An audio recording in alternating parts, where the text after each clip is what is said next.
Hi guys, welcome to Office Blokes React. I'm Office Bloke Dave. I'm Office Bloke Mike. I'm Office Bloke Daz. Together in a room, we are the Office Blokes. Yes. Sometimes when we're not in a room, sometimes we're outside. Yeah. I'm still the Office Sometimes Blokes. we're in the pub. Sometimes we're in the pub, or sometimes we're outside the pub. Yeah.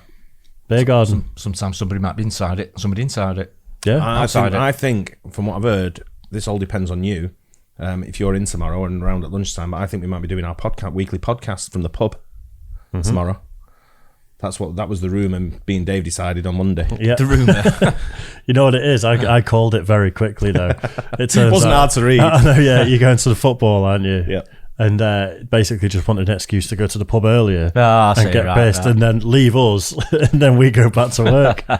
That's exactly what's going to happen. Yeah, I'm down for that though. Yeah. We would do that, can't we? Yeah, it's a big European night tomorrow at the City, so then I've been invited into a nice corporate box. Yeah. So don't know why not start early at lunchtime and get on the lash and then get my wife to come pick me up. Yeah. Unbelievable. Unbelievable. What a piece of work. Nice. Yeah, and if you want to see that weekly podcast, it's either for channel members, which is bottom tier £1.99 on YouTube, or on Patreon, bottom tier £1.50. And it gets you access to the weekly podcast. Last week, we just did a bit of a chat about the Queen, didn't we? And that kind of replaced the podcast. Yeah. Didn't seem like there was much else to really talk about at that point. That was the news, wasn't it? That was the news. But that's how you can get a hold of that if you want to see us in the pub talking shit. Right. There you go. Right then, Jerry Seinfeld's first stand-up appearance on Late Night Letterman. Oh, this must have been a long time ago. I presume so. I mean, I've not pre-watched it, but how long? Seinfeld was on when I lived in the USA, and I was there from somewhere around about 95 to 2008. I presume he sort of made his bones as a stand-up for years before Seinfeld became a show on TV. I was just going to say that was his stand-up first, and then I think so. Yeah, I'm not sure what came first. Okay. I think interesting. I think it was based on his career, wasn't it? Yeah, right. I'm not sure how big of a stand-up he was. I think a lot to be on Letterman as a stand-up. Does that make sense? Yeah. I think that was his forte. A lot of the progression of these sitcoms did used to be someone was a stand-up for a few years, like Ray Romano, talking about their family, and then someone picks up a pilot based on their comedy about it, and then they get the show. Yeah. So they are usually stand-ups first. Yeah, I'd guess so. I know, but his first stand-up appearance on Late Night with Letterman. So he's pretty big at this point. I'm thinking he might have done stand-up for a while. Got his show and then done a stand-up first one on Letterman. That's what I'm thinking might be. Yeah. Guess we'll find out. Yeah, we'll find out. Jerry Seinfeld's first stand-up appearance on Late Night Letterman. Press play, Dave. Let's do it. Thank you so much. Jerry Seinfeld is a very likable and inventive young comic who has been working all across the United States in nightclubs and on other television programs. Yes, there are other television programs. This is his first appearance on our show, and we're very glad he's here. Please welcome a very funny gentleman, Mr. Jerry Seinfeld. Let's just Let's just drink based off his stand-up. Let's drink it all in. What time's he teeing off? Wow. His Argyle sweater on. Isn't it just? It is a strong look. That, isn't it? Wow. Please welcome a very funny gentleman, Mr. Jerry Seinfeld. I love this crowd.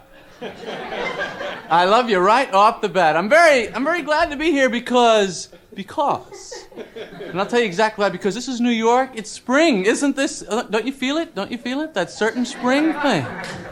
I was watching the weather report before I came in tonight, and I really feel for these guys that do the weather because, let's face it, it's a tough job. They have to make this thing sound important. They're on the news, you know what I mean? So the guy comes out and he's got maps. Well, we have a high, we have a low.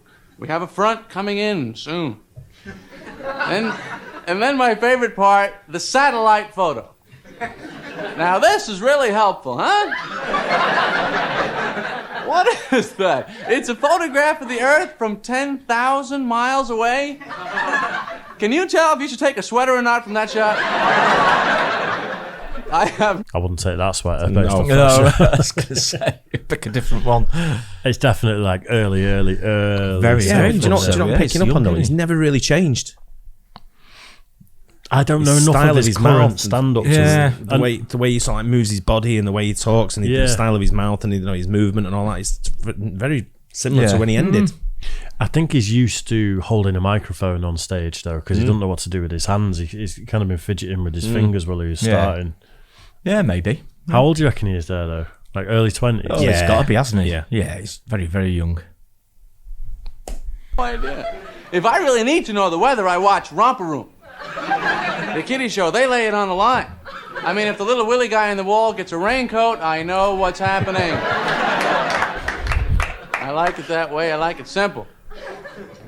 I'm living in L.A. now, and I don't know if you've ever been there. The weather there doesn't change that much, and the weather guy there is the most frustrated guy in television. This guy, he's got nothing to say. You know what I mean? The poor guy comes out night after night. Here's Dave Wilson with the weather. Same weather. Tomorrow's the same, too. Back to you, Bob. Guy doesn't even show up for work half. There used to be a bit on I'm trying to think what pro was it, the Fast Show, where she used to just do like the weather in Spain. Yeah. And she just used to go, Scotcho! Yeah. Fast show. Fast Show, yeah. You know what I mean? They go to his house, he's got the Hawaiian shirt, can of beer. Same. I told you yesterday. I grew up right here. I grew up on Long Island. Thank you. It's the only place you can count on. Yeah, and I have contacts now. I had glasses when I was 10 years old. And, you know, I don't know if you ever had something like that. Glasses at 10, you know, somebody puts something on your face at 10, you leave it there. You don't know the difference. I thought I was getting glasses because I couldn't tell what my parents looked like. Because every time I'd ask my mother to buy me something, she'd say, "What do I look like, a bank?"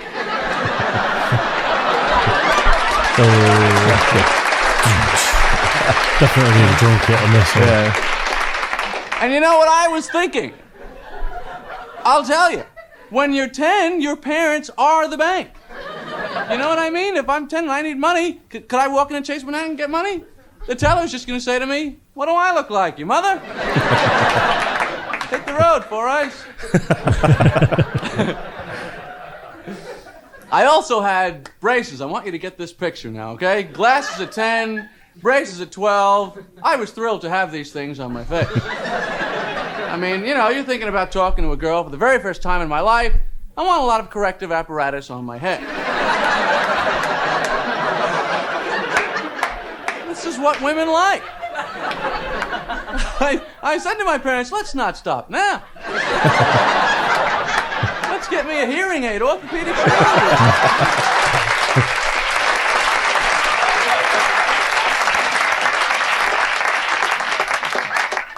Like a human science project, you know.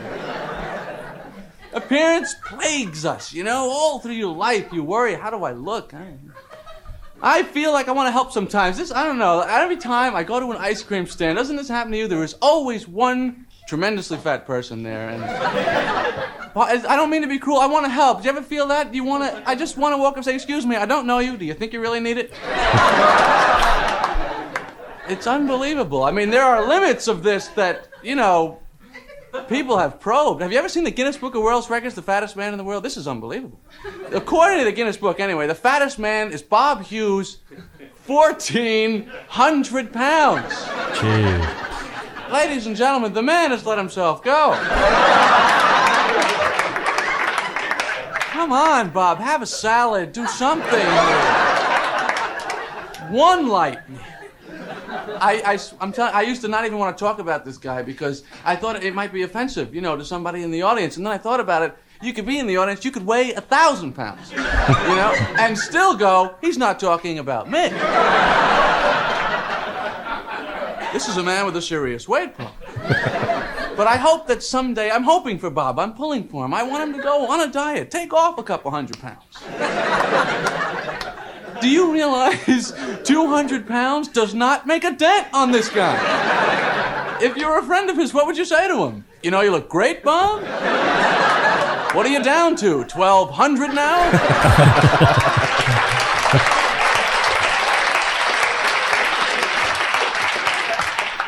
And what is he going to say in response? "And you know, I feel terrific." Thank you very much. Jerry Seinfeld, ladies and gentlemen. It's definitely like old school. Very old school. Very written Yeah. jokes, not bits. Yeah, pretty safe. Very safe. I mean, it's TV as well, remember. I know it's late yeah, night. it's a different time as well. I mean, Yeah. was there any edgy comics doing late night TV at this point that were pretty offensive? George Carlin, maybe. Did Would he be on the much shows late like night this? stuff? Would he, or? Don't know. No, we know he had a career, and there was a lot of offensive comics that were kind of doing their thing. Andrew Dice Clay. Yeah, I know. Like people like Richard Pryor were pretty edgy. Yeah. But I just don't know whether they can do it on shows like this. It's that's what I'm saying. It's TV, isn't it? So it's there were edgy comics out there. Yeah. Whether they get an invite to come on places like this. Not everyone wants edgy comics. Like for the non-comedy fan, a lot of people who just see a comedian and just want to chuckle. Like there was a comic when I was on holiday, and it was like family friendly, and it was a kids show. And the whole thing was like cock and ball jokes, and so, but it was just done in a way where the kids didn't have a clue, and all the parents were in stitches because he was talking about dicks. But it was so bad. It was bad. But there's room for that. The people that were laughing at his jokes weren't like, whose new comedy specials coming out. They just wanted someone to amuse them, didn't they? It's that type of audience, isn't it? So I'm not saying Seinfeld's that type of comic, but that's just a very, very safe by today's standards. Oh yeah, massively, absolutely. Yeah. Did you ever get a loan from the Libyans? No. Good. We'll be right back. Jerry, you're going to Dallas, Texas? Dallas, June 1 through 6. We in the business, we say 1. We haven't got time to say 1st. Mm-hmm. Yeah. It'll be pretty much the first week in June. Yes. There's a club down there you're working? I hope so. Okay. Yeah. If you have a club in Dallas, phone and Jerry will come by. I want to thank everybody who was here tonight. Yeah, it's good that. Yeah. He's a great comedian, though. I mean, someone who's been at the top of his game for a long, long time. One of the most successful sitcoms, one of the most successlike stand-up bits. Seinfeld was absolutely worldwide hit, wasn't it? Yeah. This series. There's a pretty famous clip of like a news broadcaster saying to Jerry Seinfeld, he was talking about when the show was cancelled, and then Seinfeld's like, cancelled? What are you talking about? I ended it, and it was like the most popular thing you ever watched in history on the final episode. Got something crazy like 100 million views on the final episode. And he just starts going back at this newscaster, and it's like we ended it on a high. We did amazing. I think he was one of the highest paid sitcoms as well, wasn't he? It must have been. I mean, I don't know for a fact, but I would guess so, because I mean, it's so well known, isn't it? It really is absolutely huge. When you think the cast of Friends weren't they getting like $1 million an episode or something towards the end? And you think a lot. It's probably pocket change compared to what Seinfeld was drawing in. He was getting big numbers. Yeah, I'm pretty sure he was one of the highest, if not the highest, people that's known in the comments. He's anyway. probably one of the richest comedians out there, isn't he? Based off all that. You think so? But again, one of the best though. Is he still doing like stand up now or anything? Or what's he actually doing? Don't know. Is he? He is. Yeah. Apparently so. I've not seen any of it. I've not seen loads of stand up. Did we watch some a few months ago? Didn't we? We did a more modern one. Yeah. But I can't remember how long ago it was. Was it still a while ago? Yeah, I think so. It was in the past, say 5 years. It was definitely. Was it? Yeah. But the sitcom. You've not seen the sitcom, have you? No. Yeah. No, we've seen not a few. We've seen a few clips. We've seen clips. It's hysterical. It's proper funny. Yeah. We saw it was like quite out of context. Was it Kramer's best moments or something? And it was a bit like that's right. Did we do Newman as well? Something like that. It was Newman. It was Newman. So it's one of those where maybe you get to know the characters first, so then you can sort of like appreciate it a little bit more. But he was brilliant. I just used to love it. Used to look forward to watching it. Yeah, great. Well, nice. Hope you guys enjoyed it too. Don't forget to like and subscribe, and we'll catch you on the next one. Cheers. Guys.